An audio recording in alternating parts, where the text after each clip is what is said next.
It's a shame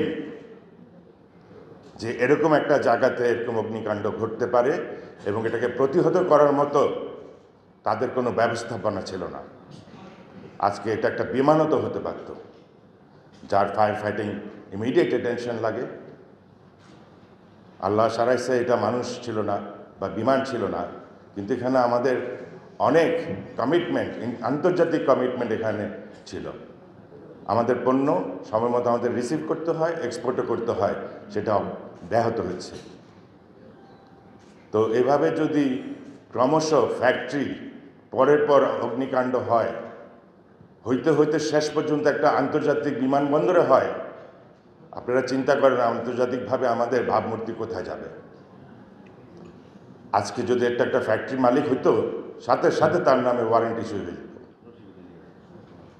তারে বেঁধে ধরে নিয়ে যেত।